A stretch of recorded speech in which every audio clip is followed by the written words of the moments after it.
Chers amis mélomanes et cinéphiles, aujourd'hui je vous souhaitais vous faire partager une ouverture de deux colis relativement menus dans leur taille et les précédentes aventures dans ce domaine, je vous montrais des disques de Waxwork et je vous parlais par la suite de ma rupture avec ce label en termes de confiance. La confiance est rompue, disons-le clairement. Car trop de problèmes, je vous parlais des innombrables défauts et défectuosités rencontrés dans ces pressages pourtant récents. Et en dehors de la souscription Waxwork en vinyle, j'avais essayé aussi Terror Vision en vinyle et j'ai rencontré les mêmes problèmes. J'ai fait un essai aussi dans un magasin, disons, d'une grande chaîne connue qui vend des livres et des disques notamment, et des DVD, en achetant par exemple la dernière musique de Arno Rebottini pour le dernier film de Dario Argento, Occhiali Neri, une excellente BO que je vous conseille d'écouter. Et ça n'était pas non plus le nirvana en termes de qualité, c'est-à-dire que certes les doubles vinyles n'y avait pas de scratch, ne sautaient pas, mais ils étaient quand même très voilés. Donc pourtant je suis moins regardant que mon ami Laurent à ce niveau-là. Mais quand même, quand il y a des vagues comme ça sur le vinyle, c'est un peu embêtant. Donc voilà, le constat est fait. Pendant des décennies, les problèmes de pressage vinyle étaient rares, très rares, voire rarissimes. Ces récentes années, 2020, on va dire, et la suite, et des brouettes, c'est l'inverse. Donc, je suis passé aux cassettes audio avec Terror Vision qui propose une souscription en cassette audio.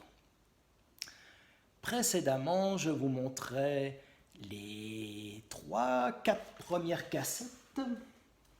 Il y avait donc Waxwork, rien à voir avec le label. Et cette fois, c'est le film d'époque et sa musique. Je vous en reparlerai prochainement. Il y avait aussi Neon Maniacs et puis aussi Vendredi 13, le quatrième, le Final Chapter. Je reviendrai sur Harry Manfredini aussi prochainement. Un petit paquet isolé que je ne vous ai pas montré recelait Prom Night 2. Voilà. Magnifique musique de Paul Zaza, un compositeur passionnant qui a fait notamment My Bloody Valentine, Meurtre à la Saint-Valentin. Superbe musique, excellent film. Alors, ce qui est rigolo avec Terror Vision, c'est que nous avons des films d'horreur très obscurs. Comme je vous le disais, j'en ai vu beaucoup, puisque j'ai déjà le demi-siècle consommé en termes de vécu. C'est beaucoup déjà, mais bon. Et bien malgré ça, Terror Vision arrive à me proposer un grand nombre de films et leur musique que je ne connais pas. Et nous sommes là dans le cœur atomique de la musique de film pour initier. Et je le rappelle, pour ceux qui tomberaient par accident sur cette vidéo, qui ne me connaissent pas trop, que ma conception de la musique de film consiste, je parle de la musique écrite et composée pour les films et non pas des compilations, ce que j'appelle moi des compilations de films, qui sont en réalité un recueil de chansons, comme par exemple Flashdance, ou bien Dirty Dancing, enfin ce genre de show, ou bien Saturday Night Fever. Alors, Ces compilations de films recèlent des chansons qui sont des fois très intéressantes, j'en ai aussi, il n'y a pas de problème. Mais la musique de film, quand je dis aux gens j'écoute de la musique de film, ils pensent aux compilations de films. Mais non, c'est pire que ça. Je parle vraiment de la musique qui est composée. Et oui, et nous sommes très peu dans ce registre, nous sommes très très peu nombreux, si bien que les labels spécialisés éditent de très petits nombres de pressages, parfois 300, 500, 1500, et ça peut aller royalement jusqu'à 3000. Quand par exemple FilmScore sortait pendant des années, j'étais abonné à la revue, sortait 2 références par mois, eh bien il y avait entre 1500 et 3000 exemplaires pour le monde entier. Avec Terror Vision et ses petites cassettes audio obscures, là, nous sommes vraiment sur un registre de 200 abonnés sur le monde entier. Quand vous pensez que nous sommes sur Terre 8 milliards et 45 millions de personnes, d'après les derniers chiffres 2023, on va dire en gros 8 milliards, et vous comparez ces 8 milliards de gens avec 200 personnes, nous sommes vraiment 1 milliard de fois moins qu'un grain de sable à nous intéresser à ce créneau. Nous sommes dans le cœur atomique de la musique pour initier la musique de film, pour initier déjà que la musique de film. Hein. Bon, voilà, alors vous connaissez ce que j'en pense.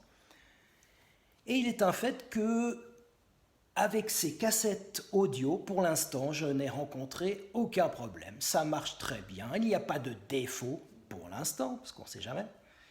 Donc, du coup, ça me convient très bien. Et voilà, alors nous allons, et pour l'instant, on va continuer. Alors voici donc une petite ouverture. Voilà, voici 2 paquets extraordinaires. Alors, nous avons ici, donc, certainement la suite de cette souscription Terror Vision, pardon. J'en perds mon latin. Alors, nous allons donc ouvrir. On va essayer.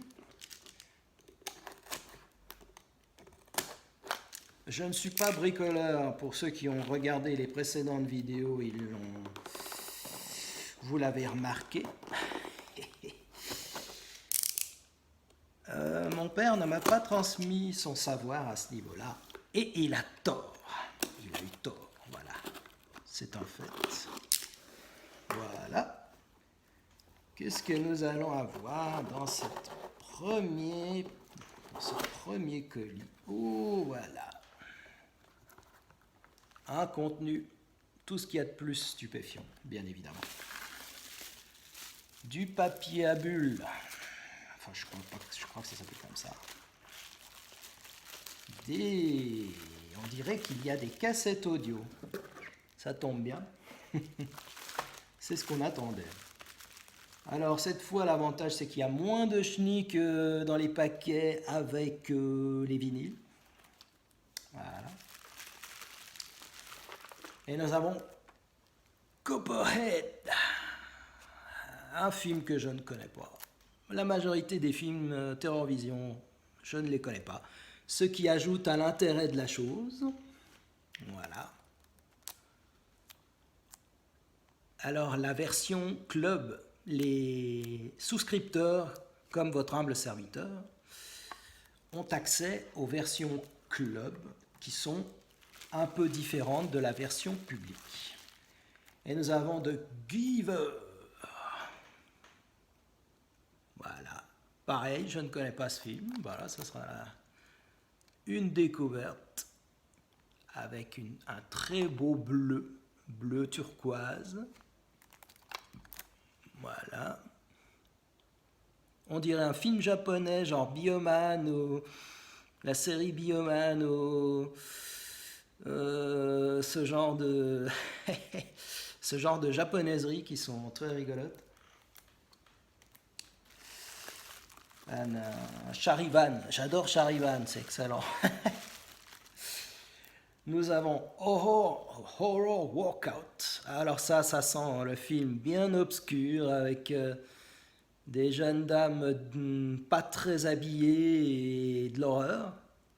Il y avait un espèce de sous-genre de film d'horreur comme ça ne m'intéresse pas trop, mais par contre, là, les musiques doivent être très rigolotes, j'en suis sûr, très intéressantes. Bon, sur le plan musical, je suis toujours très curieux, hein, voilà. Horror Workout, alors accrochez-vous. Hein. Alors là aussi, c'est des films très obscurs. Voilà.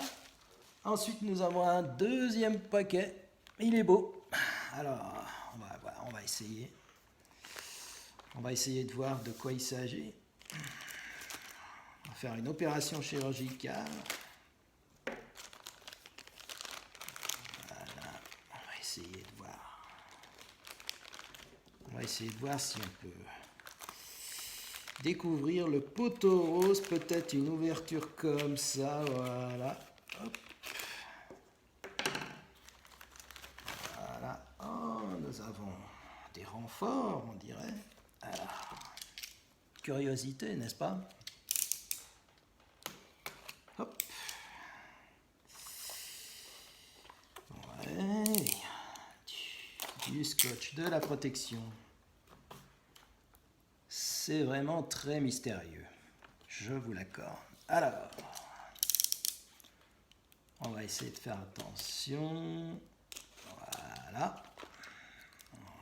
Voilà. Est-ce qu'on y arrive? On va sans doute y arriver un jour ou l'autre.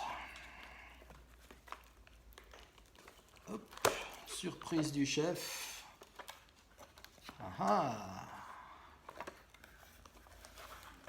Ah, j'ai toujours peur que ce soit abîmé. Ben, pour l'instant, c'est pas le cas. Qu'est-ce que nous avons là? Un billet de cinéma. C'est bizarre. C'est rigolo.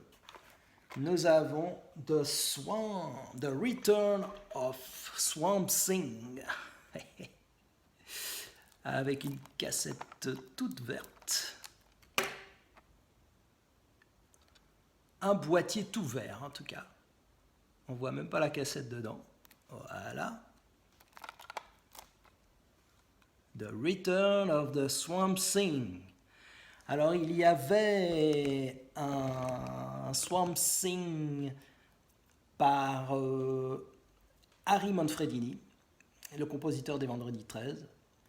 Et donc, il avait fait la musique du film. Je ne connaissais pas le premier Swamp Thing ni le deuxième. Mais bon, voilà. Des découvertes. Alors, nous avons un dernier rescapé. En général, la deuxième fois, on est peut-être plus habile que la première, du moins en théorie. Hop. Faut faire attention. Allez, hop. Nous avons encore une petite résistance là. Voilà. Qu'est-ce que j'ai oublié? Hop. J'ai rien oublié. Ah, alors ça, nous avons là une BO phénoménale.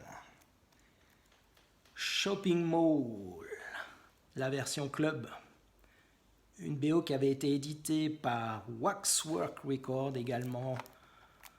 Un petit film d'horreur que je connais par contre. L'histoire d'une machine dans un centre commercial qui part en vrille et qui massacre les clients. Et c'était très rigolo. Je me souviens plus comment ça s'appelait en français, le shopping, je sais plus, le shopping de la terreur ou une bêtise comme ça. Mais le film était très rigolo et la musique est excellente, excellente. Shopping Mall. Voilà pour cette ouverture inénarrable, non préhensible de colis. Et nous allons écouter toutes ces BO et je vous en ferai une petite revue à l'occasion prochainement dès que possible. Voilà. Encore un petit coup, Shopping Mall. Génial, cette BO, phénoménale. À bientôt.